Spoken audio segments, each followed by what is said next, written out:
Nakakaiyak, nakakakilig. Nakakatawa, nakaka-inlove. Dear MOR.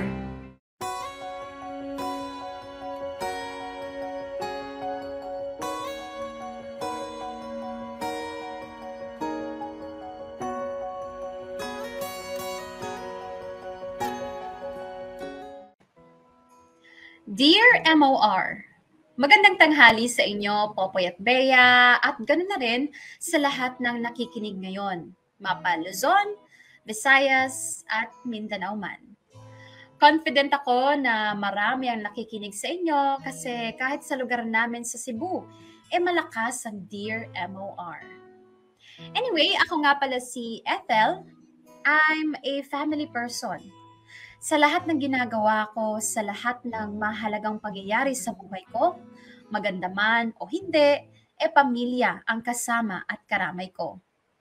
Hindi man kami nabiyayaan ng marangyang buhay, masasabi ko namang pinagpala ako na maipanganak sa isang pamilya na nagmamahalan at nagdadamayan. Hindi ko ma-imagine ang buhay ko nang hindi sila kasama. Gusto ko nga hanggang sa pagtanda ko nandyan lang sila na pwede kong lapitan anytime. Pero bahagi talaga ng pagtanda ang paminsang-minsang malayo sa pamilyang kinalakihan natin. Popoy at Bea, nung nagkaroon ako ng trabaho at natutong kumita para sa sarili ko, nagkaroon na rin ng mga pagbabago sa buhay ko. Nakahanap ako ng taong mamahalin. Siya si Lervin, isang licensed engineer na nagtatrabaho sa isang construction firm. Gwapo, matino, simpatiko, maayos manamit, at may permanente at magandang trabaho. Hindi may pagkakaila na ang isang lalaking kagaya niya ang pinapangarap ng maraming kababaihan. Pero sa likod ng mga nakakamanghang katangian niyang yon, ay may mga di magagandang ugali na natuklasan ko na lang noong nagsama na kami sa iisang bubong.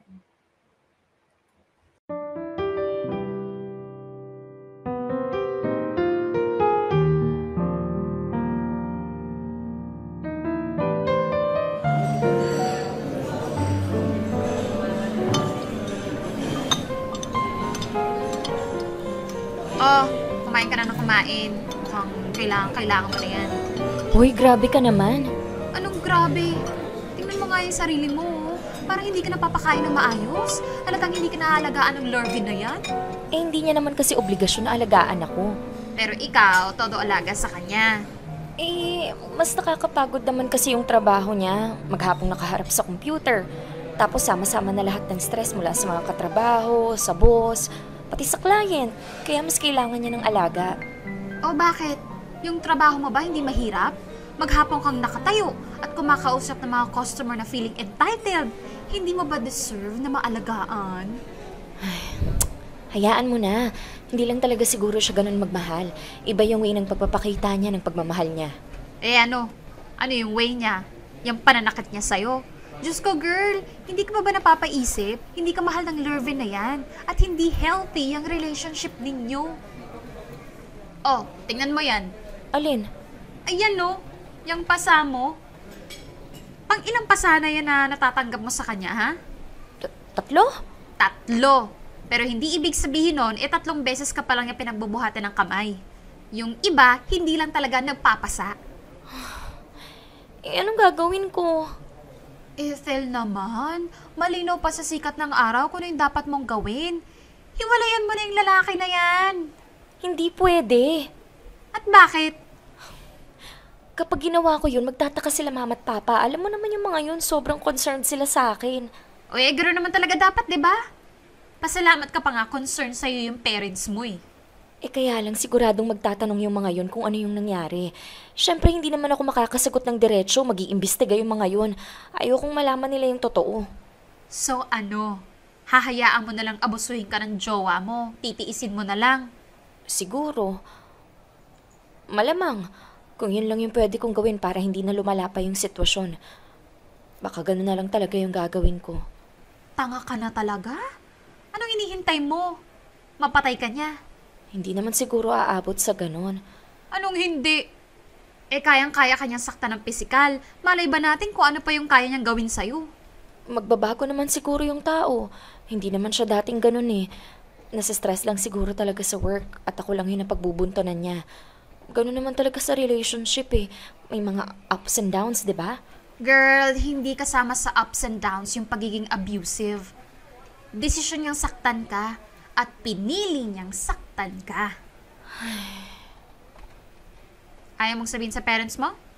Pues, ako ang magsasabi. Diyan naman. Naglabas nga ako ng sama ng loob sa'yo kasi wala akong ibang makausap eh. Sorry, Ethel pero hindi lang kausap ang kailangan mo, kundi saklolo. Jen, please. Hindi pwedeng malaman ng parents ko to. So, anong gusto mong gawin ko? Hayaan lang kita na inaabuso ka ng jowa mo na yan. Hindi, bigyan mo lang ako ng time. Ako mismo magsasabi kila Papa. Wag lang ngayon. Kita pa yung mga pasa ko. Lalo silang magagalit kapag nakita nila to.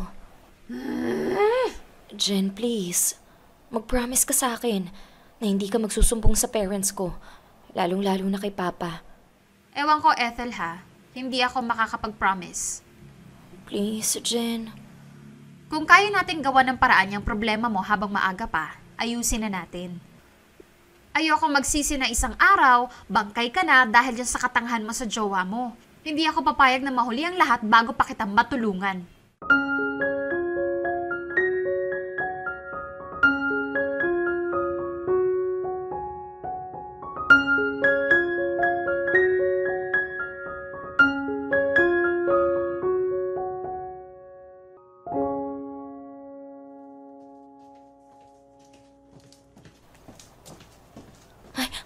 Ay, naku po.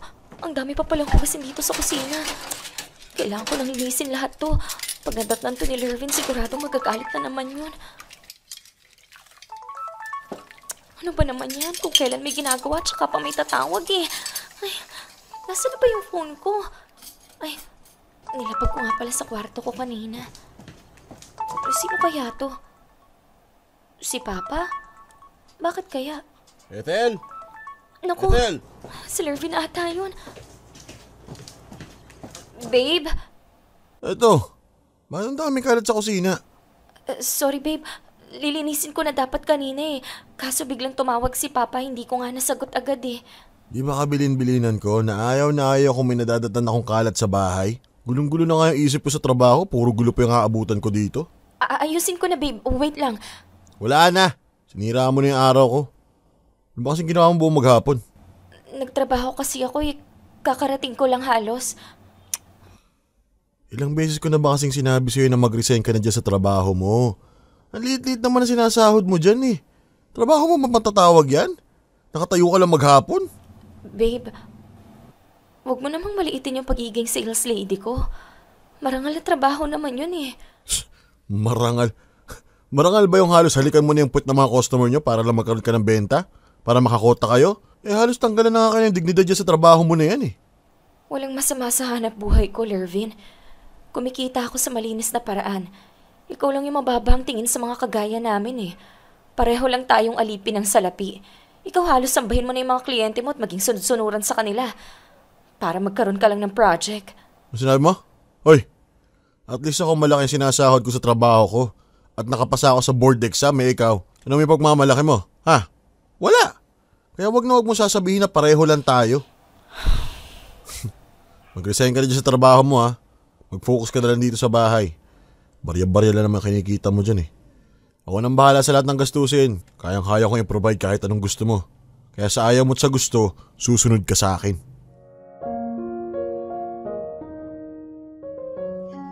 Popoy at Bea, mga kamarkada, tama lahat ng narinig ninyo. Lervin was an abusive boyfriend. Bukod sa may tendency siyang manakit ng pisikal, may habit din siya na saktan ako emotionally. Isa na doon ay yung pagmamalit niya sa trabaho ko bilang sales lady. Nung early stages ng paglilive namin, natitiis ko pa. Inintindi ko siya. Inisip ko na lang na baka dala lang ng stress at pagod kaya nagbabago-bago ang ugali niya. Pero nagtuloy-tuloy ang ganong pattern hanggang sa nakasanayan ko na nga. At napadpad na ako dito sa punto na sobrang hirap nang kumawala. Hindi ko naman masabi-sabi ang problema ko sa mga parents ko, Popoy at Bea. Ayoko kasing isipin nila na isang malaking epic fail ang pagpili ko ng makakasama ko habang buhay. Ayoko ring mag-alala sila sa akin. At isa pa, umaasa akong darating yung araw na magbabago siya at manunumbalik sa pagiging sweet at malambing na boyfriend. Alam ko medyo tanga pakinggan pero gano'n naman talaga pag nagmamahal ka, di ba? Kakapit at kakapit ka sa pag-asang maayos ang anumang problemang pinagdadaanan yon ng taong mahal mo. Kahit parang malabo nang mangyari yon.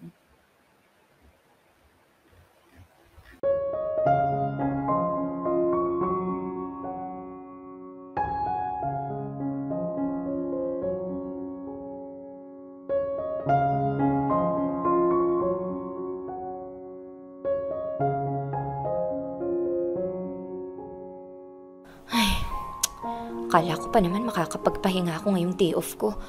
Ang dami palang labahin. Babe! Babe! Babe? Bakit? Masama na nga to sa mga lalaban mo. Unahin mo yan ha. Kung pwede, dryer mo na rin. Susuotin ko yung bukas. Bukas? Sunday bukas ah. May lakad ka? Oo nag-request yung isang client namin ng meeting eh. Hindi ba dapat nakapahinga ka bukas? Sana. Bad trip yung kausap namin eh. Pabago-bago ng isip. Unahin mo yan ha. Pahinga lang ako sa kwarto. Sige. Ay, makapag-umpisa na nga para maaga ako matapos. Baka sakaling magkaroon pa ako ng time para manood ng favorite series ko.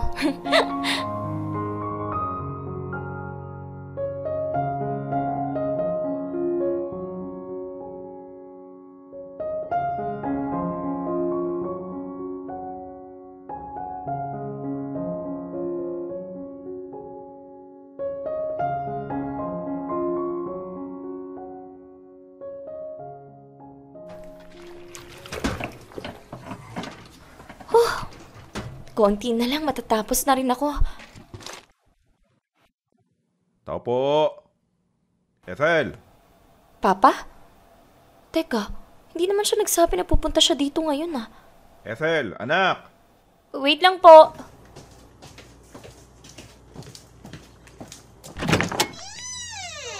Pa, napasyal kayo. Gusto lang kitang kamustahin.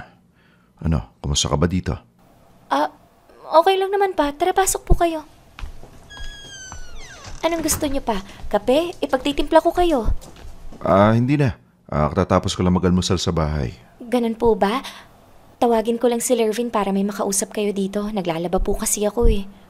Wag na. Ikaw lang naman ang gusto ko makausap eh. Ethel, yung totoo. Kumusta ang lagay mo dito? At saka, bakit ikaw ang gumagawa ng mga labada niyo? Di ba araw ng pahinga mo ngayon? Isang araw na nga lang yung day off mo eh. Hindi ka pa magpapahinga. Naku pa, mahabang kwento po. Hayaan nyo, tatapusin ko lang yung gawain ko at magkukwento din ako sa inyo. Hindi. Ngayon ka na magkwento sa akin. Po? Totoo bang inaabuso ka ni Lervin, ha? Sinasabi sa akin ni Jen ang lahat. Sinasaktan ka ba ng boyfriend mo? Umamin ka. Huwag kang masyadong nagpapaniwala doon kay Jen pa. Alam niyo naman yun, may pagka-OA minsan. Ano yung pasa sa braso mo? Wala. Ano lang to pa. Nabunggo lang ako somewhere. Huwag niyo nga masyadong intindihin to. Ethel, babe. Dala mo nga ako dito ng pagkain sa kwarto. Nagugutom na ako eh. Alam ba ng boyfriend mo na marami kang gawain dito sa labas? Bakit ikaw pa yung magdadala ng pagkain sa kanya? Ano ba ginagawa niyo sa kwarto? Hayaan niyo na pa. Ganyan lang talaga siya maglambing. Ethel! Narinig mo ba yung sinabi ko? Dalhan mo ako ng pagkain dito. Bisa mo. Ethel, anak. Ngayon ko lang tatanungin sa'yo ito. Kilala mo ko. Hindi ako nangingialam sa buhay mo. Kaya sana sagutin mo ko na maayos. Inaabuso ka nga ba ng boyfriend mo? Pa! Ethel! Anak, Kung natatakot ka magsabi sa akin dahil baka kung anong gawin ko, huwag ka mag-alala. Hindi ko sasaktan ng boyfriend mo. Wala akong gagawing masama sa kanya. Ang gusto ko lang magsabi ka sa akin ng totoo. Ano ba, Ethel, ha? Bingi ka ba? Wala ka ba naririnig? Kanina ko pa sinasabing dalan mo ko ng pagkain. Kung ikaw kaya ang kumuha ng sarili mong pagkain, total lumabas ka na rin lang ng kwarto. Tito? Nagulat ka? Hindi mo alam na nandito ako. Kaya kung tratuin mo yung anak ko, parang meron kang katulong. Siguro kung alam mong nandito ako, bait-baitan ka na. Tito, hindi po. Ganun lang po talaga kami mag-usap ni Ethel. Di ba, Ethel? Ganun mo kausapin ang anak ko? Pasigaw? Naku, hindi po. Ganun lang po talaga yung normal na tono ng boses ko, kaya marami po nakaka-misinterpret sa akin. Bakit ngayon ang bait-bait mo? Para ka maamong tupa. Samantalang kanina kung makautos ka, parang ikaw may-ari ng mundo. Hindi ka makasagot, no? Wala ka may dahilan. Kasi aminin mo man o hindi, kitang-kita na inaabuso mo ang kabaitan ng anak ko. Pa. Impake mo yung mga gamit mo, Ethel. Aalis na tayo dito. Po. Narinig mo yung sinabi ko. Kunin mo lahat ng gamit mo. Iuuwi na kita. Tutubusin na kita sa demonyong to. Pero pa. Ethel, anak. Alam ko na ang sasabihin mo. Pero kahit ngayon lang, ako muna makikiusap sa'yo. Sumunod ka sa akin. Bilang ama mo, nasasaktan ako makita na ganito ang pinagdadaanan mo. Gawin mo to para sa akin, anak. Ilayo mo ang sarili mo sa sitwasyon na ito.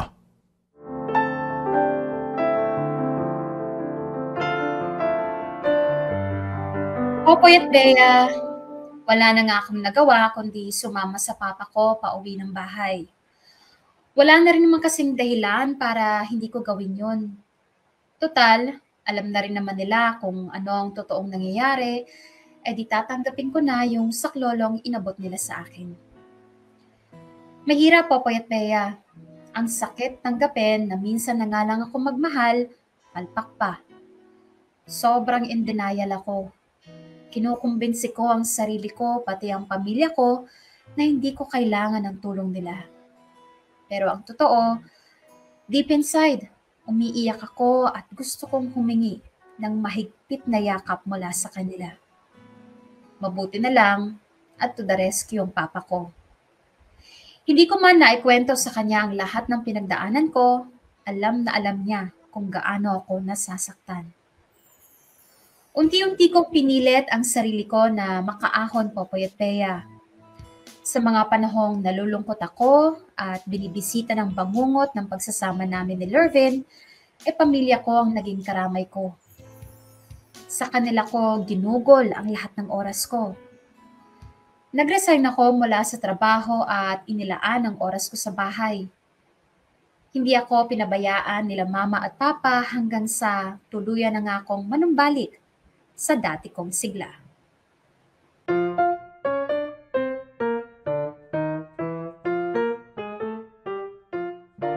Ay, sa wakas, nakapag-landing din. Lo, makapagsalita naman to para namang ang layo-layo ng Cebu sa Manila. Alam mo namang mahihiluhin ako eh. Ano, mahal? Nag-reply na ba yung driver ng van na susundo sa atin dito? Oo, mahal. Nandiyan na raw siya sa labas. Tara na, bilisan na natin. Hindi ba muna tayo kakain pa? Ay nako, mamaya na lang anak. Pagdating na lang kina paring Roman. Nakakaya naman kung paghihintay natin yung driver, di ba? Okay.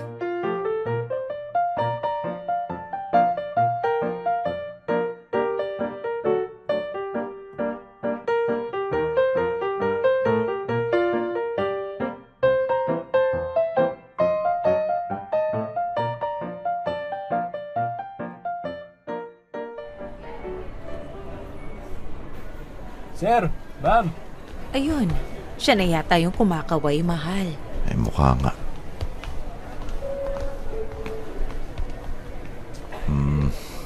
Magandang umaga. Magandang umaga din po. Kayo po si Sir Elmer? Oo, ako nga. Ikaw yung pinadala ni paring Roman? Opo. Buti naman nakilala mo kami. Ay, opo sir. May sinend kasi sa akin si Kuya Roman na picture nyo. Ganun ba? Tara na po. Tulungan ko na kayo maglagay ng mga bagahe nyo sa bag. Mabuti pa nga. Salamat. Meron pa po ba kayong gustong daanan, sir? Wala na. Diretso na siguro tayo habang wala pang traffic. Okay.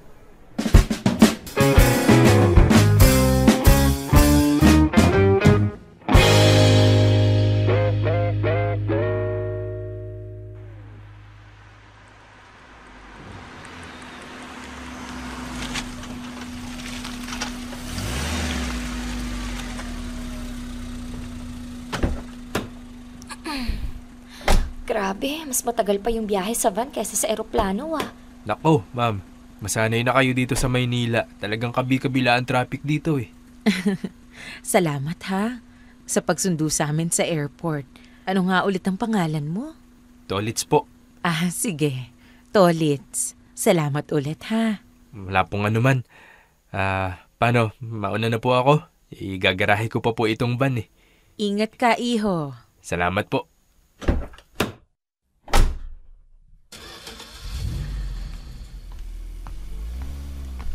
Paring Elmer! Yun oh. Sa wakas, natuloy rin yung plano nating outing. Oo nga eh. Ang tagal ko nang sinasabi sa'yo eh. Hello po, Ninong.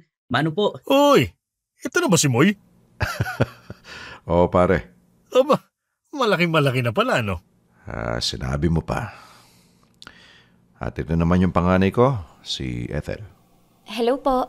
Grabe pare Parang kailan lang nung tayo yung mga kaedad nila. Oo nga eh. Ikaw naman kasi. Kung nag-asawa ka lang kagaya ko, baka may panganay ka na rin kasing edad ng anak ko. Kaso, mas gusto ko maging binata habang buhay. Teka. Pumasok na muna kayo at ituturo ko yung kwarto nyo. Mabuti pa nga. Papa, sandali. Bakit? Parang kulang yung mga bagahe natin eh. Paanong kulang? Yung isang bag na iwan yata sa van. Ha? Nandun pa naman yung laptop. Oo nga eh. Okay, sigurado ka bang sa van na iwan? Baka naman sa airport. Hindi ko nga rin alam eh. Hindi ako sure kung naikarga sa van kanina. Naku po, yan ang habang sinasabi ko eh. Sir, may naiwan po kayo sa loob ng sasakyan. Tingnan mo nga, baka yun yung hinahanap mo. Buti hindi pa ako nakakalayo nung nakita ko. Naku, ito nga yun. Salamat kuya. Wala yun. Buti na lang si Tolits ang driver natin. Paano na lang kung ibang tao? Ay, naku pare. Sinasabi ko sa'yo, yang si Tolits, maaasahan yan kahit saan mo dalhin. Talaga? Mabuti naman kung ganon. Tolits, nga pala. Balik ka dito mamayang gabi Dito ka na maghapunan. Tapos, inuman tayo nila paring Elmer. Sige kuya, okay na okay yan. Aasahan kita Opo. Oh, halina kayo. Ama, makapagpahinga muna kayo.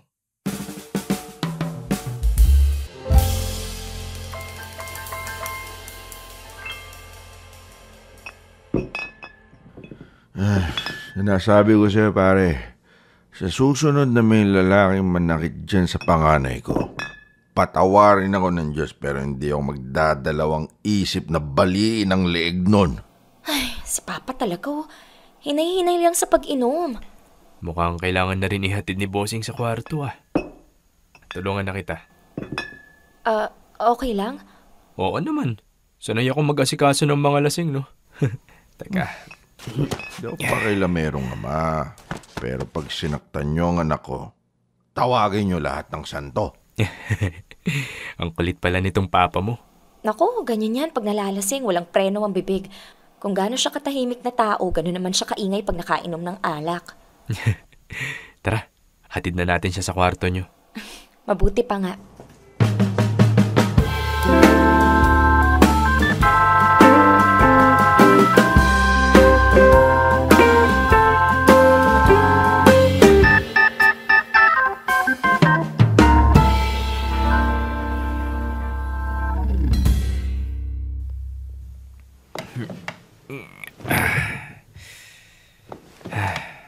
Nako, buti na lang talaga nandyan ka, Tolits. Salamat ha. Wala pong anuman. Iwan ko po muna kayo. May mga liligpitin pa po ako sa baba Ay, Ethel, tulungan mo nga si Tolits na magligpit ng mga pinag-inuman nila ng papa mo. Sige po.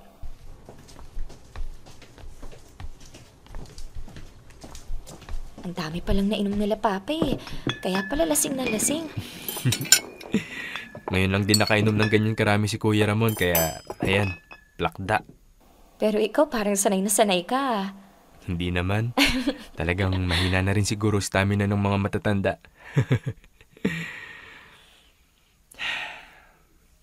So, galing ka pala sa abusive relationship? Ha? Sorry. Parang masyadong personal agad yung tanong ko. Hindi, okay lang. Medyo nabigla lang din ako. Kung hindi ka komportable na pag-usapan, okay lang ah. Kahit huwag mo na sagutin yung tanong ko. Okay lang. Actually, alam mo, matagal na rin akong walang nakakausap tungkol sa naging experience ko. Talaga? Sila, papa mo, hindi mo ba nakakausap tungkol dyan? Nakakausap din, pero kapag nagkukwento kasi ako sa kanila, may halong gigil na eh. Parang anytime gusto niyang sugurin si Lervin at bugbugin. So, Lervin pala pangalan ng ex mo. Sorry, ang chismoso ko. Okay lang yun. Wait, linisin ko lang saglit tong mga kalat dito para makapagkwento ako sa'yo. Talaga? Magkukwento ka sa akin kahit ngayon lang tayo nagkakilala? Oo naman, mas okay ngang magkwento sa stranger eh. Walang halong judgment. Kailangan ko ring ilabas lahat ng sama ng loob ko. Di okay. Pwede mong ikwento sa akin lahat yan. Sige. Ligpit ko lang tong mga kalat ha.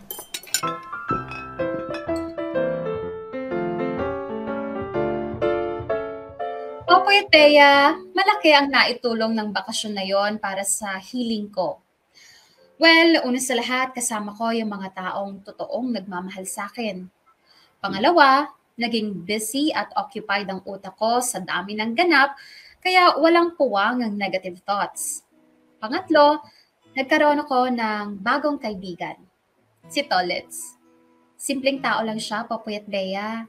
Hindi maporma, hindi rin masyadong gwapo, pero magalang at mabait. May pagka-feeling close minsan, pero not to the point na nakakainis na. Ramdam mo talaga yung curiosity niya kapag nagtatanong siya tungkol sa mga personal na bagay. Popoy at Bea, kasama namin si Tolitz sa halos lahat ng mga ganap namin. Basta nandun si Tito Roman, nandun din siya. Pumunta kami sa mga amusement park, resort, mga masasarap na kainan at kung saan-saan pa. Palagi siyang nandun at parang miyembro na rin siya ng pamilya. Madali lang gumaan ang loob namin sa kanya dahil nga sa kababaan ng loob niya at bukod pa doon, mahilig din siyang magpatawa. Masasabi kong naging masaya ang bakasyon na yon dahil kay Tolitz. Dear M.O.R. Ang mga kwento ng puso mo. Dear M.O.R. Parting Time. Popoy at Bea, na-enjoy ko yung friendship na nabuo namin ni Tolitz. Nasisense ko na mabuti siyang tao at sobrang genuine niya. Nakakapanghinayang lang kasi naputol agad yung connection namin dahil kinailangan din namin bumalik dito sa Cebu. After a few weeks, naghanap ako ng bagong work at ipinagpatuloy ang pag-usad ng buhay ko. Naging challenging yung mga sumunod na araw dahil hindi ako sanay sa bago kong work bilang office assistant. Sinubukan kong makipagkaibigan sa mga bago kong katrabaho. Mababait naman sila at very welcoming, pero hinahanap-hanap ko pa rin yung friendship na nabuo namin ni Tolitz. Hanggang sa nagulat na lang ako isang araw nang makatanggap ako ng friend request mula sa kanya. At doon na nagtuloy-tuloy ang mas malalim na connection naming dalawa. Naging madalas ang pag-chat namin ni Tolitz, Popoy at Bea. Bukod sa family ko, siya yung napagkukwentuhan ko ng mga nangyayari sa buong araw ko sa trabaho. Minsan, nakakapag-rant din ako sa kanya o nakakapag-rant din ako sa kanya. At may mga pagkakataon din na inaabot kami ng halos hating gabi sa video call. Feeling ko, kung nandito lang siya sa Cebu, siya ang madalas kong nahihila sa tuwing may lakad o gala ako. Sayang lang kasi, minsan na nga lang ako magkaroon ng kaibigan. Malayo pa.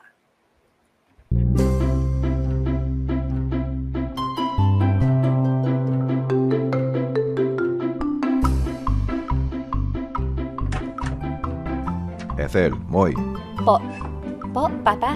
maganda na kayo at nag-take off na daw yung eroplano nila parang Roman. Okay po. Ayun ayusin niyo yung mga kalat dito sa bahay. Sige pa. Tsaka yung kwartong tutulugan nila, nakaayos na ba?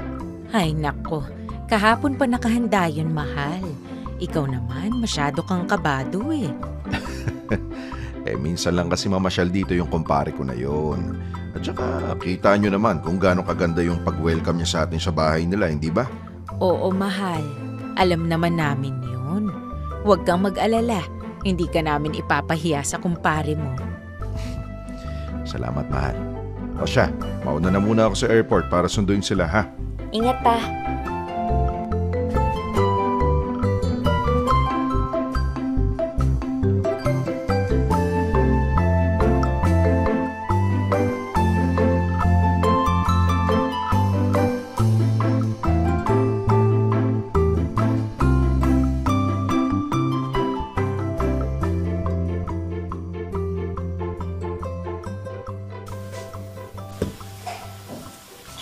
Luto na ba yung sinaing, anak? Opo, Ma. O sige, hanguin mo na yan at nang maisalang na tong ulam. Okay po. Naku po, sila papa mo na yata yan ah. Tingnan mo nga. Sige po.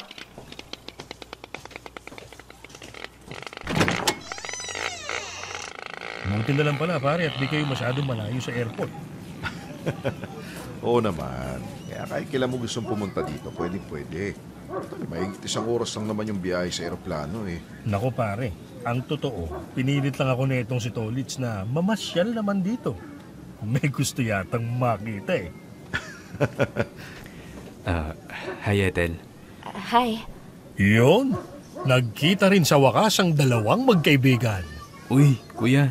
Nakakahiya. Kakarating lang natin eh. Ethel, samahan mo nga sila parang Roman na ilagay yung mga gamit sa kwarto nila. Nako pare, hindi na kailangan. Dumaan lang kami dito sa inyo pero may kinuha kaming hotel dyan sa May City proper. Bala kasing ma-experience na itong si Tolits yung nightlife dito.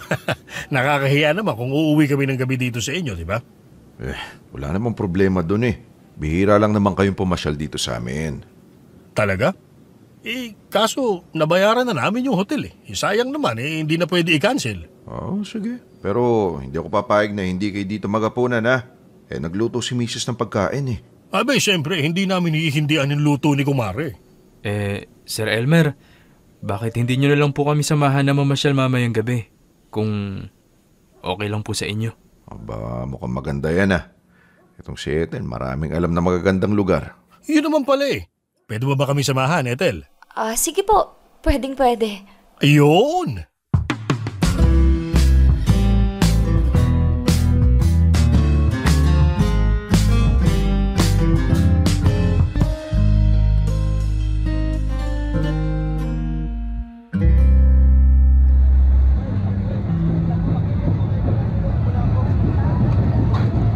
Akala ko ba mamamasyal kayo nila, Mang Roman? Bakit biglang nagpaiwan sa hotel yun? Ewan ko ba dan? Naglabas lang ng alak yung papa mo nagpaiwan na bigla. Ay naku, si Papa naman atat makipag-inuman. Palibhasa kasi hindi pinapayagan ni Mama na makipag-inuman yan sa ibang kumpare niya Ganun ba? Ayun tuloy, tayong dalawa lang yung natuloy na mamasyal. Bakit? Ayaw mo ba? Gusto naman. Ang tagal ko na rin hindi na-experience yung nightlife dito simula nung nagkaroon ako ng bagong trabaho. Buti na lang hindi sumama si Moy, no? Ha? Ibig kong sabihin, bakit pala hindi sumama si Moy? Ewan ko ba dun? Tinapos yata yung anime na pinapanood niya. Mahilig siya sa anime? Sobra. Konti na lang pati forma ng mga anime gayahin niya. Tolits, pwede ako magtanong sa'yo? Ano yun? Totoo bang ikaw yung pumilit kay Mang Roman na magbakasyon dito sa Cebu? Oo Bakit? Never pa kasi ako nakakarating dito. At saka balita ko marami daw magagandang pasyalan dito Pero bakit dito sa Cebu? Marami rin namang magagandang pasyalan sa ibang lugar Yung totoo? Kasi 'di ba nung magka-chat tayo, tinanong kita kung kailan kayo babalik ulit ng Manila. Sabi mo hindi mo pa alam. Oh, tapos? Gusto na kitang makita ulit eh. Kaya ako na yung gumawa ng paraan. Buti na lang malakas ako kay Kuya Roman. So, pumunta ka dito sa Cebu kasi gusto mo akong makita? Oo. Ganun na nga. Bakit mo ako gustong makita? Kasi puro na lang tayo chat eh. Tapos... Eto aaminin ko na sa'yo ha. Ano kasi... unti-unti na ako nagkakagusto sa'yo. Kaso... Sabi ko sa sarili ko... Baka sa chat lang yung nararamdaman ko sa'yo. Baka kapag sa personal, mawala din yun. Kaya gusto kitang makita ng personal. Para malaman kung ganun pa rin ba yung mararamdaman ko sa'yo. So, ngayong nakita mo na ako ulit sa personal, ganun pa rin ba yung nararamdaman mo? Hindi, Ethel eh. Hindi? So, nagbago? Oo. Mas tumindi. Mas lalong tumindi yung pagkagusto ko sa'yo. Awkward, no? Medyo. Ethel, alam ko malayo tayo sa isa't isa kasi nandito ka sa Cebu. Tapos nasa Manila ako. Pero ngayong nakumpirma ko na gusto nga kita, hahayaan mo ba akong manligaw sa'yo? Paano ka manliligaw kung malayo ka? Ewan ko. May paraan naman siguro, di ba? Tignan natin. Siguraduhin mo muna na gusto mong manligaw, ha? May 5 araw naman kami dito sa Cebu eh. Siguro naman bago kami bumalik ng Manila, sure na ako, di ba? Pero alam mo na yung pinagdaanan ko sa last relationship ko, di ba? Oo, alam ko yon. Alam ko. At naiintindihan ko rin kung natatakot kang makipagrelasyon sa ngayon. Inihanda ko na yung sarili ko doon. Alam ko mahihirapan ako mapaniwala ka na malinis ang intensyon ko. At doble ang hirap kasi nga malayo ka. Ayos lang yun. Maging mahirap man yung panliligaw, umpisa pa lang naman yun eh. Kung sakali man na pagkatiwalaan mo nga ako, alam ko marami pa tayong pagdadaanan. Maging mahirap man ang lahat, ayos lang. Kasi deserve mong paghirapan.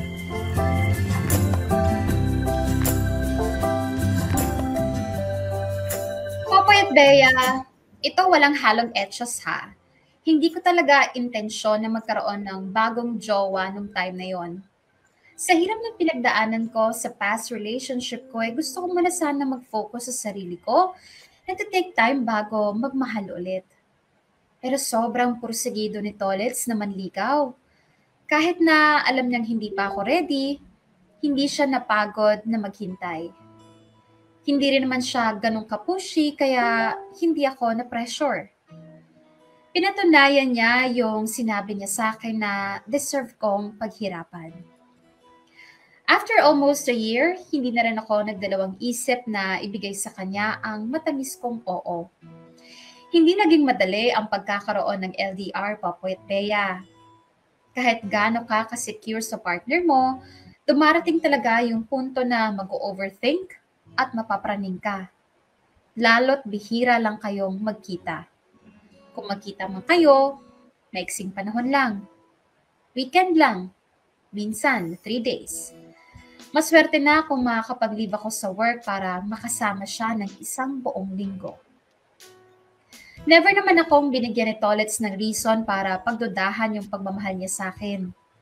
Pero dahil na rin sa mga nababasa at nakikita kong kwento tungkol sa pangangaliwa, hindi ko na rin namamalayan na unti-unti na rin pala akong nilalamon ng pagiging paranoid at nakakagawa na ako ng mga bagay na hindi ko dapat gawin.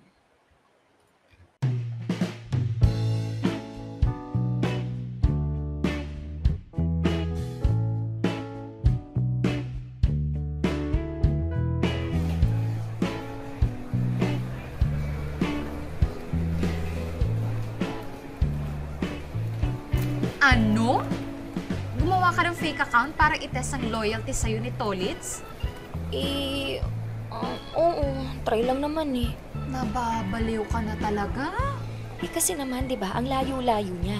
Hindi ko siya nababantayan 24 oras. So ito lang yung naisip kong way para matest kung loyal nga talaga siya. Uy, bakit?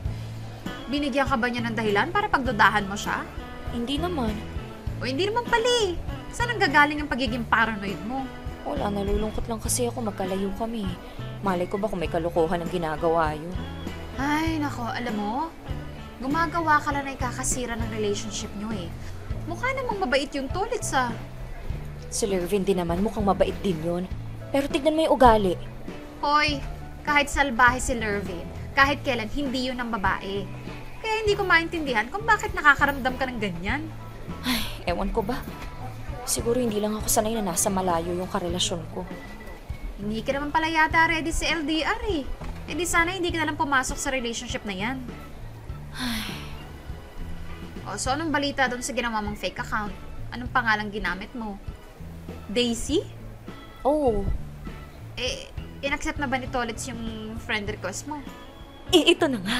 Hindi niya in-accept. At saka hindi rin siya nag-reply sa message request ko gamit yung fake account. Hindi ko naman mako-confirm kung nasin na niya, di ba? Kasi hindi naman kami friend. Lo, uy, ditong tuwa ka naman. Medyo. Teka, ito pa. Comment ako ng comment sa mga post niya. Wala siyang pinansin maski isa. Tapos nagpalit siya ng privacy settings. Bigla niyang nilaki yung profile niya. Palagay mo na kayang ibig sabihin nun. Ibig sabihin, loyal siya sa'yo at ayaw niya na may ibang nanggugulo o nanlalandi sa kanya. Ano, masaya ka na? Pero curious pa rin ako kung nasin niya yung message request ko eh.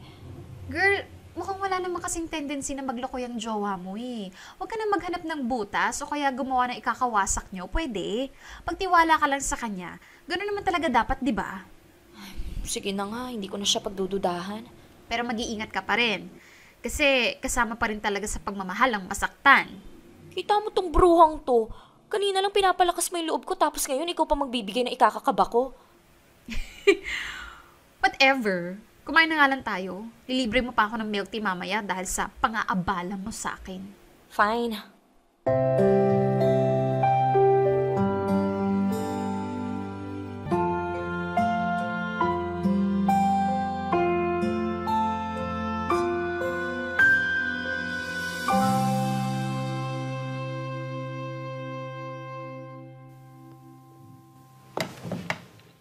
Gumagabi na, love. Hindi ka pa ba matutulog? Maaga po pasok mo bukas, di ba? Oo nga, love eh. Sige, papahinga na muna ako. Salamat ulit sa pag-video call sa akin ah. Salamat din, love. Miss na kita. Ako din naman, love eh. Balik ka na dito. Hayaan mo, love. Pag nakaipon na ulit ako ng pang-plane ticket, pupuntahan kita dyan. Promise yan ha? Oo naman. Sige na, love. Good night na. Good night, love. I love you. I love you too. Mwah! Teka, ba't niya binaba yung tawag? Sira ulo yun ah. Matawagan nga ulit.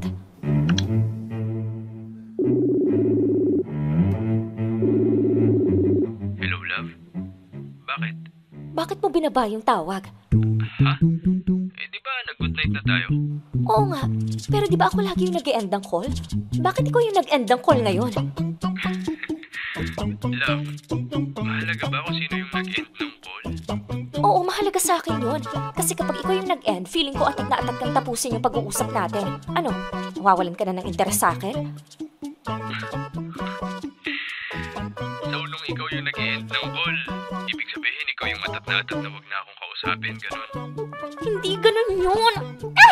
Hindi mo kasi maintindihan eh. Hindi talaga, love. Sorry ah. O sige, ganito na lang. Hayaan mong ipaintindi ko sa'yo. Love, hindi porket ako yung nag-end ng call, ibig sabihin ayaw na kitang kausapin, okay? Sige, hayaan mo next time hihintayin ko na ikaw na lang yung magbaba ng call. Kakainis. Siguro may iba nang lumalandi sa'yo, no? Ha? Ano? Yung Daisy, no? Yung comment sa mga post mo. Akala mo hindi ko nakikita yon? Love, hindi ko kilala yun. Bigla na lang akong inad at nag-comment sa mga post ko. Hindi ko nga alam kung sino yun eh. Walang lumalandi sa akin, okay? At kung meron man, ako mismo ang lalayo. So inad ka pala. Inad ako, pero hindi ko inaccept. Nagpalit na nga ako ng privacy setting para hindi na siya makapag-comment sa mga post ko eh. Ay, yung message request niya, nasin mo na ba? Ano? Paano mo nalaman na nag-message request siya? Ha? Syempre automatic na yun, di ba? Kapag nag-friend request, kasunod na nun na may message request. Love, hindi lahat ng nag-a-add ay nagsisend ng message. Umamin ka na sa akin. Sino yung Daisy na yun? Kilala mo yun, no? Lo, bakit biglang napunta sa akin yung pressure? Di ba dapat ikaw yung tinatanong ko niyan? Bakit alam mo na nag-message siya? Bakit hindi ka nag-reply? Paano mo nalaman na hindi ako nag-reply? Okay, fine. Aamin na ako. Kasi naman, Lovey, gusto ko lang naman ma-confirm na loyal ka sa akin. Pero bakit, love? Pinaramdam ko ba sa'yo na hindi ako loyal sa'yo? Hindi. So bakit mo pinagdududahan yung pagmamahal ko sa'yo? Sorry, love.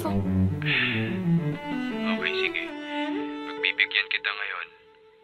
Iintindihin ko kung ano yung nararamdaman mo. Natatakot ka na baka niloloko kita, lalo't magkalayo tayo. Pero love na love kita. Alam mo naman yan, di ba? Yes, love. O ngayon, after ng ginawa mo, pinagdududahan mo pa rin ba ako? Hindi na, love. Iniisip mo pa rin ba na magagawa kitang lukuhin? Hindi na. Sorry, love. Miss na miss lang kita eh. Ay, ito talagang love ko. Nagpapalambing na naman. Bakit kasi ang layo mo eh? Hayaan mo, love. One day, magiging magkasama na tayo, okay? Magtiwala lang tayo sa isa't isa. Okay, love. Tulog ka na, love. Magpahinga ka na at huwag na mag-overthink, ha? Sige, love. Good night. Good night, love. O, sige na. Ikaw na mag-end ng call para hindi mo isipin na nagbabago na ako. Kainis to. Good night, love. I love you.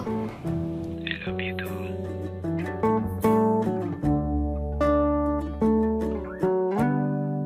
Popoy at Bea, huwag na tayong maglokohan. Lalo na sa mga kapwa ko kababaihan dyan. At some point, naisipan talaga nating testingin ang loyalty ng mga jowa natin. Gusto nating malaman kung bibigay ba sila o hindi. At ano ang pinakamadaling paraan para gawin yon? Ano pa? Di sa social media. Nakakahiya mang aminin pero oo, umabot ako sa ganong level ng pagkapraning. Mabuti na lang talaga at very loyal ang boyfriend ko at never ko siyang nakitaan ng sign ng pangangaliwa. On top of that, sa halip na magalit siya, kinausap niya ako ng sobrang mahinahon at masinsinan.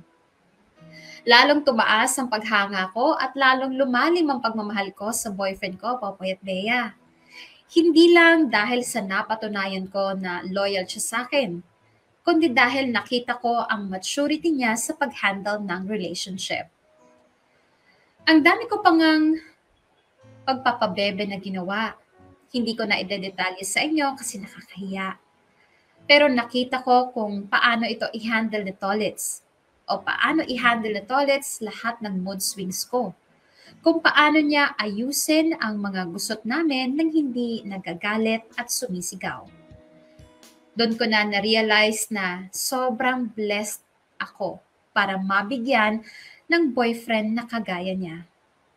At doon na rin ako nakapag-decide na ready na akong harapin ang buhay na kasama siya.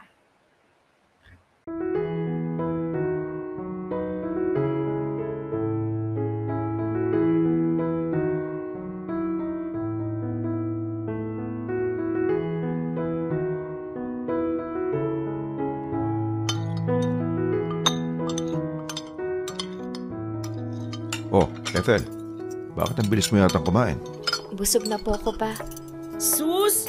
Excited ka lang yata sa flight mo bukas ate eh. Excited na malungkot. Pwede pa namang magbago ang isip mo kung gusto mo, anak. Ma, nakakaya naman kay Tolits. Ay, sorry. Okay lang po yun. Love, tama si tita.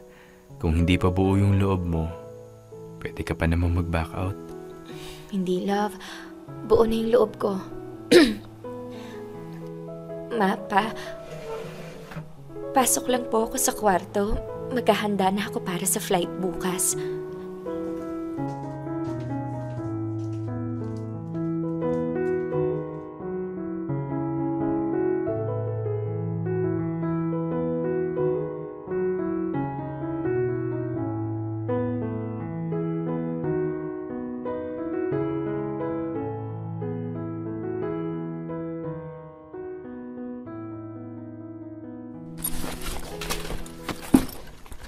Love, okay ka lang ba?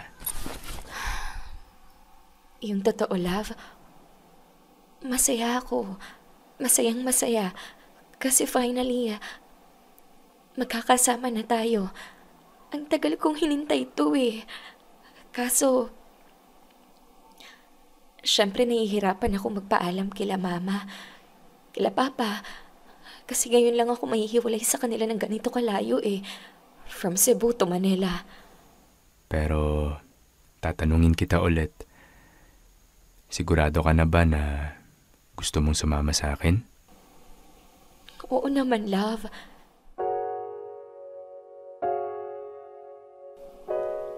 Hindi lang din talaga ako makapaniwala na pagkatapos ng lahat ng pinagdaanan ko, makakahanap pa pala ako ng magmamahal at mag-aalaga sa akin. At ikaw na nga yun. Buong buhay ko lahat ng pagmamahal na hinahanap ko. Sa pamilya ko lang nahanap. Kaya siguro hirap din ako na magpaalam sa kanila.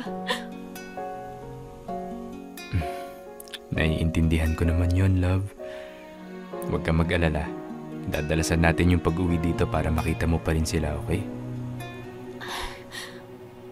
Okay, love. Huwag ka nang umiyak, love. Nahihirapan din ako kapag nakikita kitang ganyan eh. Sorry, love, ha? Kung nagiging madrama ako. Okay lang, walang kaso yon. Alam kong mahal na mahal mo ang pamilya mo. Nakita ko kung paano ka alagaan ng papa mo eh. Kaya naiintindihan ko talaga kung bakit hirap na hirap kang malayo sa kanila. Ano, love? Ituloy mo na yung pag-aayos ng mga gamit mo. Maya-maya, matulog ka na rin para may energy ka bukas sa biyahe, okay? Sige, love. Good night. Good night, love. I love you.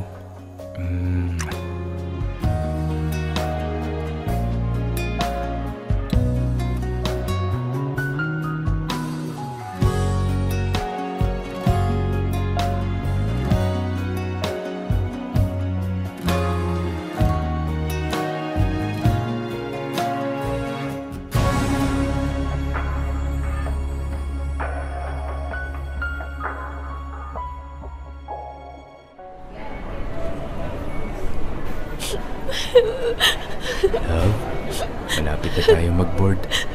Paalam ka na kila tatay. Love. Tolits, iyo. Ikaw ang bahala sa anak namin, ha? Opo, wag po kayo mag-alala. Hindi ko po siya pababayaan. At wag na wag mo siya sasaktan. Alam ko po lahat ng pinagdaanan ni Ethel. Hindi ko po kayang maging dahilan para saktan siya. Usapang lalaki yan, ha? Wag na wag kang sisira sa salita mo. Opo, makakaasa po kayo. Tiwala naman ako sa'yo. Kung hindi mo mamasamayin, okay lang ba na makausap ko muna si Ethel, yung kabilang dalawa? Opo, wala pong problema. Maghahanap din po muna ako ng restroom. Nasi-CR na po kasi ako eh. O sige.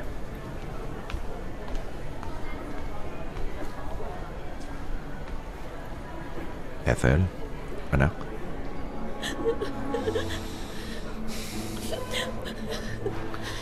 Mag-iingat ka doon, ha? Alagaan mo sarili mo. Alam mo, napakahirap para sa akin na malayo ka sa amin.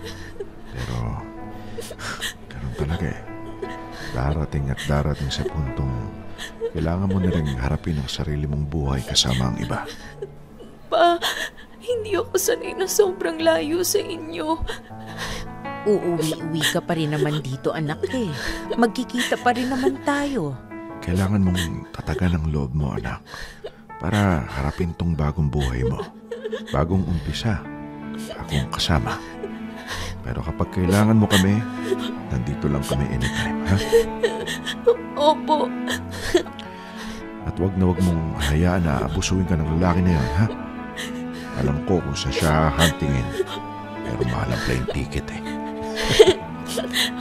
Pa naman eh. I love you, anak. Mahal na mahal ka namin. I love you din po, Papa. Mamimiss ko po kayong lahat.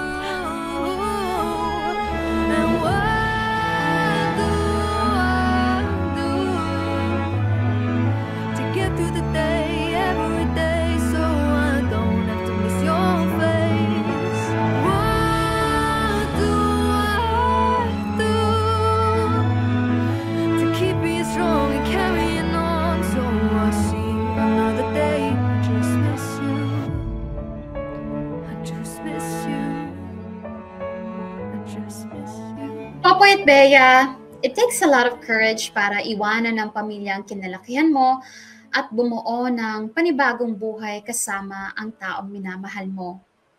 Pero dahil sa bad experiences ko, dobleng kaba ang naramdaman ko at dobleng lakas ng loob ang kinailangan ko para magsimula ulit kasama si Tolits. Yung pag-iwan ko sa kanila para mag-umpisa ng bagong buhay dito sa Manila, ang pinaka-mahirap na desisyon na ginawa ko sa buong buhay ko. Thankfully, never akong binigyan ni Tolits ng dahilan para pagsisihan ang naging desisyon ko. Yun nga lang, hindi ko pa rin maiwasan na mamiss ang family ko from time to time. Sila kasi ang naging kasama at karamay ko simula pagkabata. Mahaba-habang panahon ang hihintayin bago ako masanay na malayo sila. Itong kwento ko, Popoy at Bea, ay kwento ng pagsisimula muli. Kahit gaano kapait yung naging past experiences natin, hindi tayo pwede mag-dwell doon. Instead, matuto tayo sa mga karanasan na yon at i-apply ang lesson sa kasalukuyan at sa hinaharap. Hanggang dito na lang, Popoy at Bea. By the way, ikakasal na nga pala kami ni Tolet sa 2023. Wala pang exact date pero wala nang atrasan to. I'm excited to see my family again para i-celebrate ang napakahalagang okasyon na ito. Wish ko rin ng happy ending para sa inyong lahat. Lubos, nagumagalang, Ethel. Dear M.O.R. Ang mga kwento ng puso mo. Dear M.O.R. Parting Time.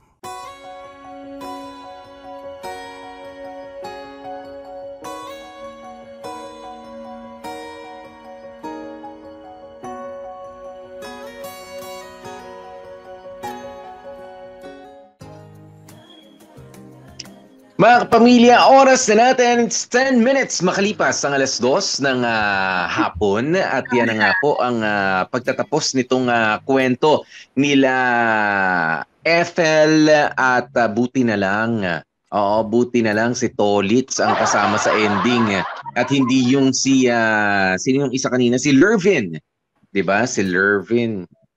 Ew. Nakatakot ka sa amin. Parang ang miserable lalo ng magiging buhay nitong si Ethel, ano? Parang ang liit-liit mong tao kung gano'n ang kapartner mo. Bago tayo pumunta kay Ethel and Tolits, sana naging malinaw rin sa inyo, no, yung experience na yon ni Ethel. Okay? Lalo na sa mga babae na o sa mga karelasyon, kahit mga lalaki na totoong magmahal eh. 'Di ba? Masarap naman po talaga magmahal, merong konting sakripisyo, merong konting paghihirap. Yung sinasabi natin gagawin ko ang lahat, mapaligaya ka lamang. Pero pagka siya lang yung masaya sa ginagawa niya, di ba? Ay, pakapasok ng pagkain dito. O kaya mag-resign ka na sa sa trabaho mo, kaya ko na yan, tumigil ka, wala na. Alam mo yung nawawalan ka na ng self-worth. Di ba? Hindi maganda yon. Hindi maganda yon para sa partner. Ang kinukuha natin ay ka-partner sa buhay. Di ba? Hindi yung parang ginawa nating helper o katulong. Di ba? Kumuha tayo ng taong mamahalin, hindi yung taong aalipinin. Di ba? Wag. True. Tapos, ang masakit dito, Popoy, totoo yung sinabi ni Ethel na ang daming ganyan na nakikita na nga yung mga red flags pero kumakapit pa din kasi sabi nga nila, kapag ka mahal mo yung isang tao, you try to look at the good side rather than the bad. Tapos, yung don't give up easily kasi alam mo yun, kailangan paglaban mo, malay mo magbago. And yun nga, ikaw na mismo sa sarili mo, gaya ni Ethel, siya na mismo gumagawa ng excuse sa utak niya. Pagod lang yan.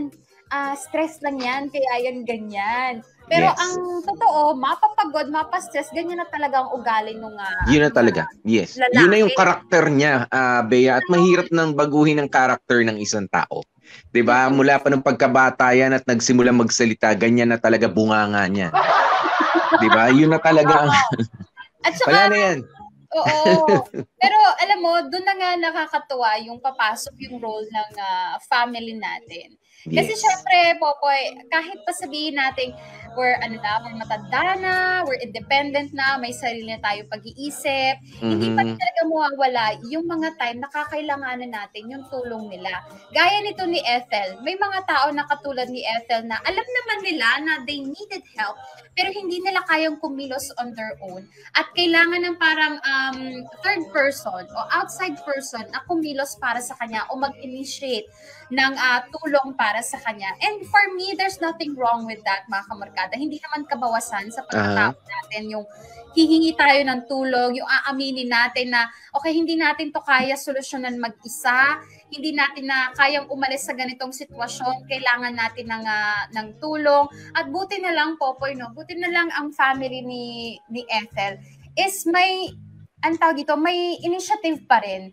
Hindi porket malayo na or may sarili ng buhay yung anak nila, kung ano man yung mangyari sa buhay, bahala yung anak nila. Hindi ka rin yung pag-iisip eh. Kapag maganda yung buhay ng anak nila, sige, go, do whatever you need to do, that's your life.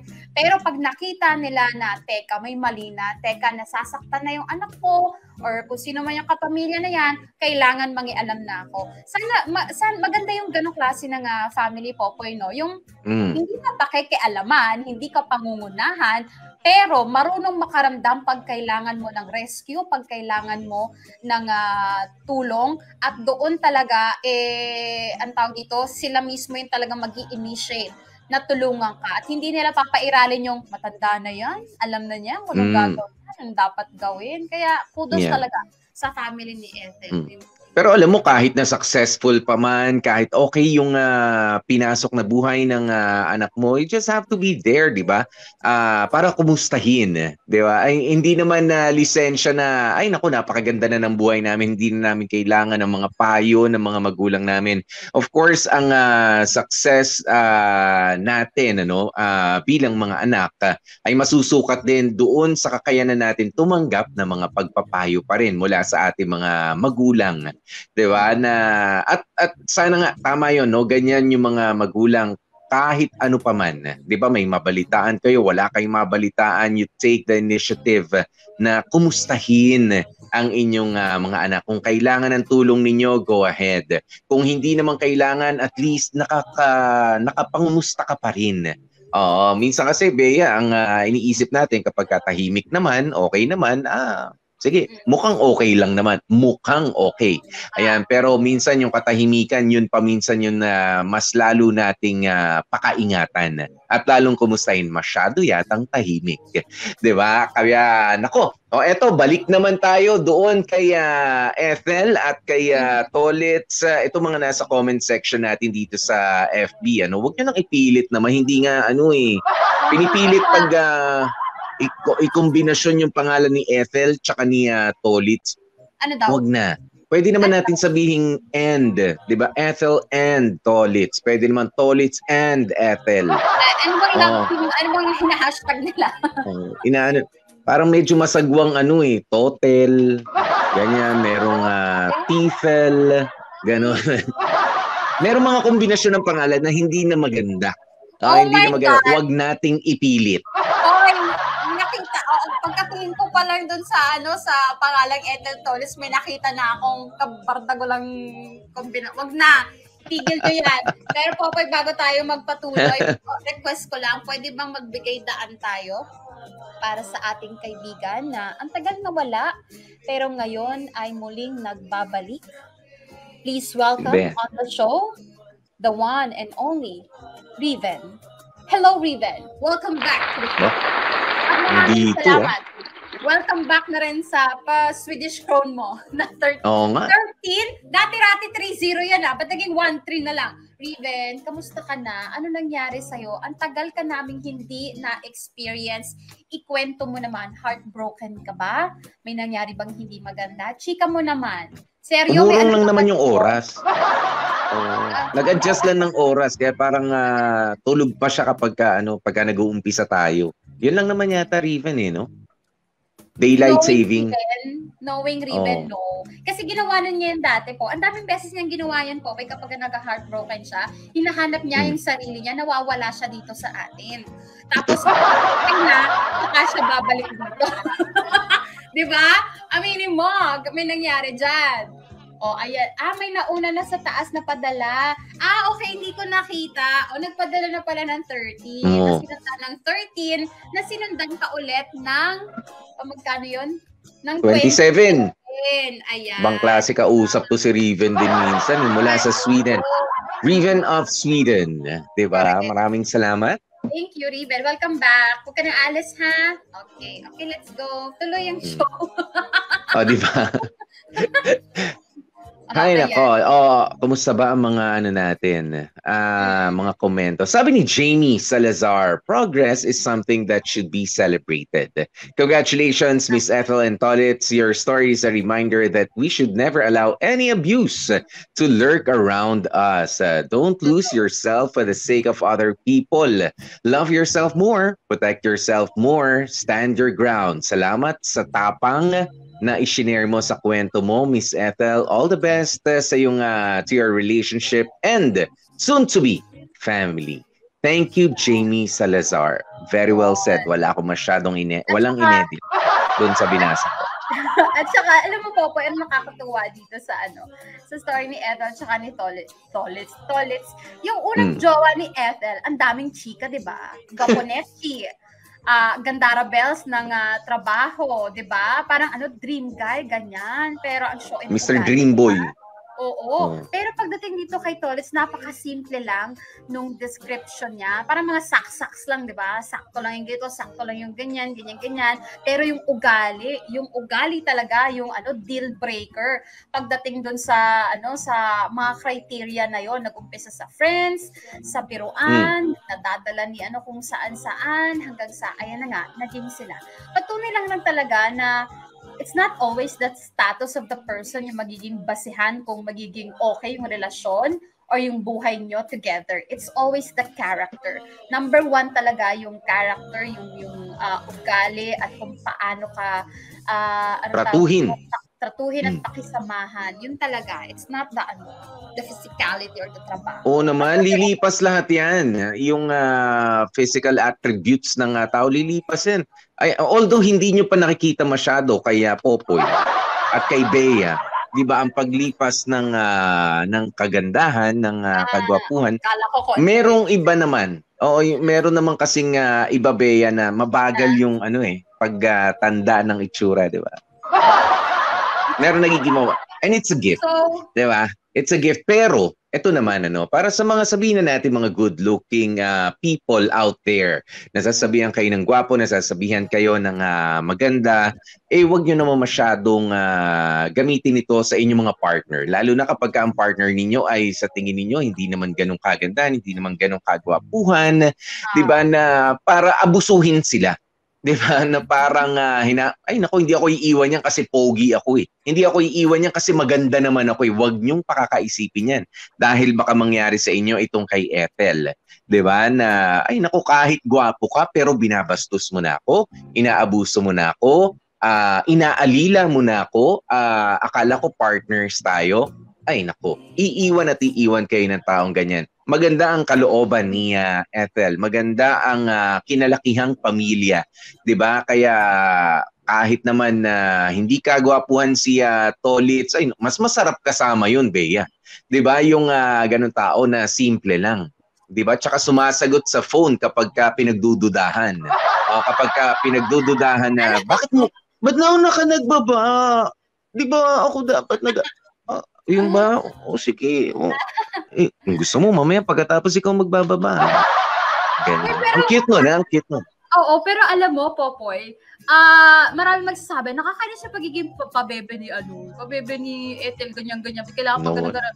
Pero you know why? Kasi, pansinin niyo, ngayon lang niya nagawa yan kay Tolitz. Kay Tolitz lang niya nagawa yan. Hindi niya magagawa yun doon sa ex niya. Hindi siya pwedeng magpabebe, alam mo yon, magpa-baby doon sa ex niya. Kasi ano aabutin niya doon sa ex niya? Batok, ha? Masasakit na salita.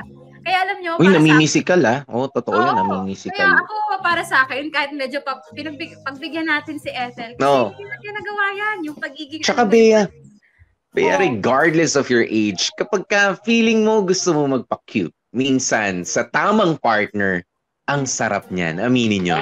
Diba? Hindi mo naman pwedeng sabihin, ano na tayo hindi na tayo dapat nagbibiroan ang sarap na para kang pusa, na para kang kuting na naglalambing na ganyan pa ano-ano sa partner. Sige mo, toro no. Tsaka yung nag-iiba yung boses, di mo na ako love. Siguro may iba ka nag-chat sa'yo, bayan. Di mo naman ganon. Alam mo totoo, sa tamang partner, mag-work. Sa tamang partner. Bebe. Kasi kung nasa maling partner ka, kapag gumanyan ka, katakot-takot na pamimiloso ko, o di naman kaya sermon ang aabutin mo, na porke matanda na kayo, bawal na yung mga ganyang pagpapakute, eme-eme. Kaya alam nyo, hayaan natin si Ethel sa bebe niya. Paminsan-minsan. Pero don't make it a habit, Bea. Lalo na kapag medyo mas alam mo na mas seryoso na mga pinoproblema niya sa buhay, okay lang yung pa-cute minsan. Pero kapag kakakaririn nyo na every time na, nako, ganun na lang lagi ang atake. Palambing, babilisan mo na. Magpapasuyo ko na naman. Alam mo naman late na ako sa trabaho. Di ba may mga ganun Ay nako, para lang i-check yung loyalty, para i-check yung sweetness doon sa relationship. Sumusobra naman din. Do not overdo it. Diba? Do not overdo it. Okay lang paminsan-minsan. Tapos pagka okay na, okay na yun. Sige na, okay na. Na nabasa na ako ng pawis sa paglalambing. Ganyan. Nabasa na akong pawis sa paglalambing. Okay na yun. Sige na, go. Ingat ka sa work. Ganyan. Ganyan. Hindi yung sige-sige naman. Tapos mauwi pa sa tampuhan, Bea. Alam mo yung mga ganon? Sineryoso nung nagbibiro. Ang hirap minsan nung ganon no? Actually, oo. Oy, eto po, si Gail nakaka-relate dito kay lalo na dun sa hashtag nating parting time. Kanina akala ko magpa-parting time si Tolitz tsaka si Ethel. Akala ko magiging hindi mag-work relationship. Yung pala, the parting time is for Ethel and her family.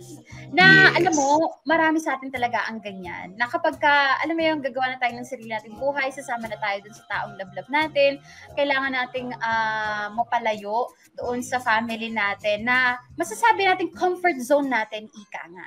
Yun yung parang ating protective bubble. And kapag eto nga, katulad nung kay Ethel, sasama na siya kay Tol, Tolits, pupunta na sila sa Maynila ulit. So, bonggang-bonggang parting time yan sa family natin. And tama nga yung sinabi ni Ethel, nakakakaba kasi, Diyos ko, eto na naman po. Aalis na naman po ako sa poder ng pamilya ko. Makikipagsapalaran naman ako sa isang tao na mahal ko at pinagdadasal ko na sana magtuloy-tuloy na, ganyan-ganyan. Si Gail, sabi niya, ganun daw yung naranasan niya nung mapalayo siya sa family niya kasi nga nakipagsapalaran siya sa Singapore, di ba? So, alam mo yung parang bonggang kaba and everything ang kanyang naramdaman. And alam niyo mga kapamilya, mararanasan niyo rin yan. Itong parting time na yan sa inyong family. Tayo po, boy! Di ba? Pag nagjusawa bells ka na, mararanasan mo yung goodbye. Swerte lang tayo, Popoy, kasi yung family natin, nandyan lang. Like, a drive away. Pero mahirap yung pagkatulad nung kay Ethel, na yung family niya, kailangan pang airplano para makita mo, makitama mo. Diba? Alam niyo, bottom line din ng sinabi niya ni Ethel ay napakaswerte niya kasi sa pamilya niya. Pero aminin natin, meron kasi mga pamilya na para bang isinusuka ka na palabas ng bahay. Meron mga ganun ng pagtrato sa'yo o kaya pagtrato sa partner mo. Totoo po yan eh. Di ba kasundo yung anak pero yung partner niya, yung mga in-laws ay hindi siya tanggap. Kaya you consider yourself lucky and blessed. Kung sakasakaling ang mga in-laws ninyo ay tanggap kayo ng maayos, hindi man yung paborito kayo, 'di ba? Dahil karaniwan ay medyo ang tingin pa rin ng mga in-laws sa mga partner ng anak nila ay hindi naman sa kumbaga, syempre iba yung treatment sa sarili kong anak, no? Yeah, may mga ganyan yan. May mga ganyan. Sa apo ko sweet, pero kapag tinanghali ka na naman ng gising, maghanap buhay ka para sa mga anak mo. Yan, may mga ganyang salita. Pero ang hirap talaga, kaya natin nararamdaman. Kasi itong si Ethel at ang kanyang pamilya ay very close sa kanila at maayos din ang pakikitungo ni Tolits sa kanila. No? Kaya sana mamana ninyo ni Tolits. Sana naipasa yung kagandahan ng ugalit, pakikitungo, 'di ba, sa ibang tao na pumapasok sa ating pamilya, yung respeto, yung totoong pagmamahal, yung tamang treatment. Sana 'yun ang makuha ninyo sa mga magulang. Kaya ang hirap umalis dun sa bahay na alam mong tanggap na tanggap ka. Pero kapag sasama naman din ang ugali ng mga magulang minsan, ang sasama naman ugali ng mga kapatid, parang ka na rin talaga, parang ay salamat, buti na lang dumating ka Tolits, tagal mo naman, sana dumating ka 5 years ago pa, nakaalis na rito. May mga ganyan ng kahilingan. Teka, basa tayo. Tingnan natin, okay, ang entry for today ni Marvin, tingnan natin kung may maihita tayo. Congrats, Ethel and Tolits. Kayo ang patunay na kahit gaano kalayo ang LDR ay nakaka-survive pa din kapag mahal nyo ang isa't isa. Naway maging matatag pa ang pagsasama nyo ni Lervin. Marvin, bangag ka na naman for today's video. Yan, Lervin. Nabasa ko na yan kanina, hindi ko na nga pinansin. Ganun. Ako kasi, Popoy, everyday, palagi ako may bagong hope at chance na binibigay kay Marvin. Minsan, nakakapasa, pero may mga araw talagang ganito. Parang syunga. Oo. Sabi ni Renny Boy, para malaman nyo na loyal sa'yo ang partner mo, paggawa kayo ng, isa pa to, paggawa kayo ng loyalty card, tapos mag-inquire ng balance kung ikaw pa ba ang laman ng puso niya. Ang hirap mong karelasyon. Si Renny Boy. Renny Boy. Hirap nga tayo makakuha ng isa, nag-check ka pa agad ng loyalty. Di baling di loyal makaisa man lang, Renny Boy. Jowain nyo na nga to. Oo. Nakakaloka. Wala na akong comment dito, Popoy. Ikaw ba? Yan. Dito marami pa naman, pero mababasa nyo na po yan. Oo. Ayan. Salamat sa inyong pagtutok. Sina Sergio, sina Marvin, sa Gail, sina Paul, at sa maraming iba pa na nandito. Okay, thank you so very much. At syempre sa mga kasama rin natin sa YouTube, Bea, thank you. Bukas, meron tayong kwento ulit na matutunghayan, pero magpapasalamat muna tayo sa mga magagaling na gumanap sa ating kwento ni Ethel for today. Maraming salamat sa iyo, Cindy Bacena bilang Ethel, at si Tolitz, Warley Alagaw tayo dyan. Si Papa Bell, si John Kamatyan, si Mama Bell, si Jamie Rubio, yung Lervin, ako Dan Kaposyon, si Moy, yung Chupatembang, si Chan Palma, yung BFF, ako po yan, at si kumparing Roman, DJ China Pops tayo dyan. At ang tumanggap po ng letter ni Ethel ay si Warley Alagaw, at ang nag-edit ay walang iba, Joko Loco. Thank you so much, guys. Yeah. At syempre, Maraming salamat to your MOR team. Oo, ang ating patikim team for tomorrow's video. Ano ba ang ating matutunghayan? Ngayong Biyernes sa Dear MOR. Sorry mahal, pero hindi okay yun. Ang tendency niyan, maabuso nila yung kabaitan mo. Dapat marunong ka rin tumanggi paminsan-minsan. Hashtag Dear MOR. Lumaban ka. Wow. Lumaban ako. Mukhang mapapalaban May tayo away. bukas. Boy. Mukhang may away bukas, mukhang magkakabaranggayan pa bukas. Yan, iniimbita po namin lahat ng mga hindi lang yan, pati yung mga lupunon tagapamayapa sa mga barabarangay, ano? Ay iniimbitahan po namin na makapakinig dito sa ating edisyon ng kwento natin bukas dito sa Dear MOR, hashtag Dear MOR, lumaban ka. Ayan, kaya naman mga kapamilya, sa ngayon, maraming salamat sa inyong pagtutok. Nakasama nyo nga po kami. Ako po si DJ P, DJ Popoy, that's my Guapopoy. And of course, Gorgeous B, Bea po. At ang lagi natin tatandaan, you stay safe, stay healthy, at kahit ano nga po mangyari, mga ka-family, please stay happy.